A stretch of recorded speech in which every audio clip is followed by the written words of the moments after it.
I don't want to try to say too much. I don't think I'd get through it.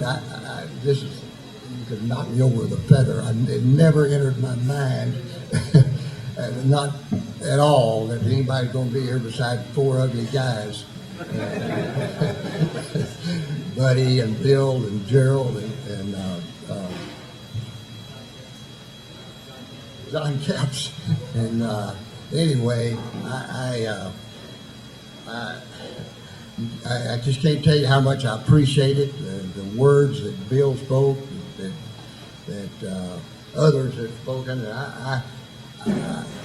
I was the luckiest guy in the world to have been at both Bushman and here, and I've always, I think Bill picked up on that, I've always kind of just put Bushman and Boude Storey in my life as, you know, kind of been the same thing, the same breed of cats, the same breed of kids.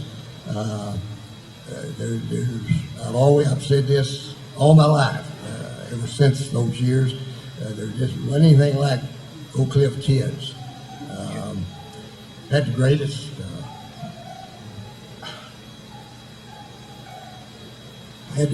parents in the world. Most of them country people that moved into Oak Cliff after World War II.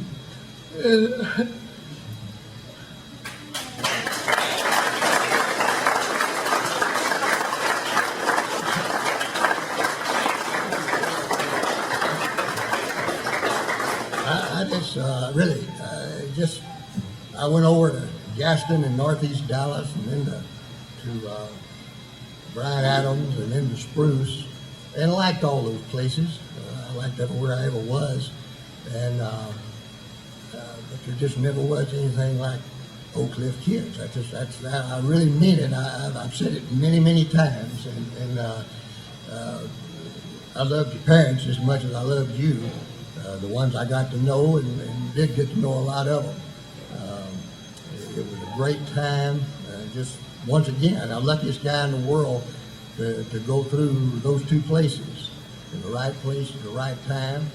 I was lucky enough to be with Mr. Jameson, who was the principal at both places.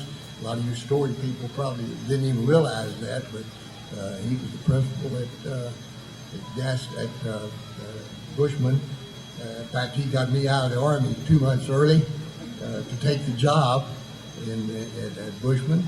And he had coached, none of y'all probably knew, he coached both my older brothers at Lancaster High School. And he was a great coach. Probably didn't know that, but he was a great football coach and a great track coach at Woodrow.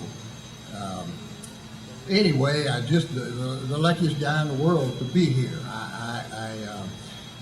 I still remember most of you, believe it or not. Sometimes you get them. I get people mixed up classes, what class they were in, and obviously some people you have a hard time remembering, but some of you might be amazed at how much I do remember you.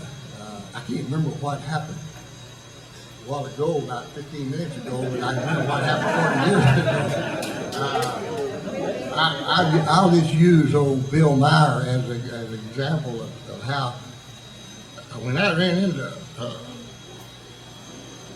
Bill out at Sammy Maddox's Christmas celebration that he has every year in his shop 2 or 3 years ago, I don't have any doubt that Bill really did not think that I would even remember him, correct?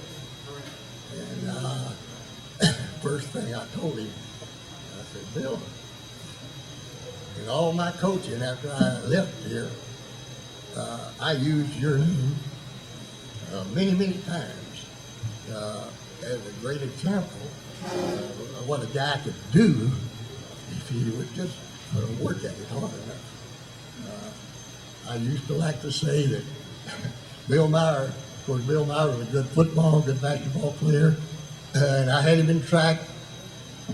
We worked hard at the hurdles over here in those years.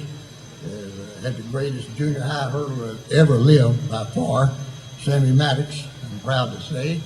But Bill Meyer, I always admired him. I used him as an example. The kids I coached later, trying to convince them that if you work hard enough, anything could be done. Because I love saying, and I still believe it's true, almost anyway, Bill Meyer could run 120 yards with 10 hurdles in the way as fast as he could run 120 yards with no hurdles in the way. And the whole point of that is he made the most of it. He worked so hard at getting over those hurdles and not missing a step and so on. And I used him many times, and I've used many other people in here as examples, talking to kids that I was coaching later, that you could do this or you could do that if you just make your mind. I better shut up. I can't tell you. Once again, it was the greatest time of my life, certainly professionally. I mean, it just wasn't any. Everything was downhill after that. Now, I liked wherever I was after that, like I said, but it was because of the people that I was dealing with that made it so enjoyable. I love all of you.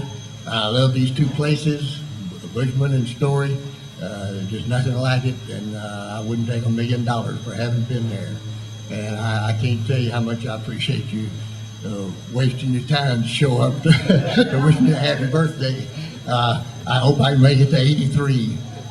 I didn't run this morning, but I spent about 32 minutes on the treadmill with it elevated to maximum most of the time. So I used to run a lot of 5Ks and 10Ks, but and I like to compete like I did back when I was coaching y'all. But I like to tell everybody now I'm just running to try to stay alive. Thank you 1,000,000 times over, and I want to see every one of you.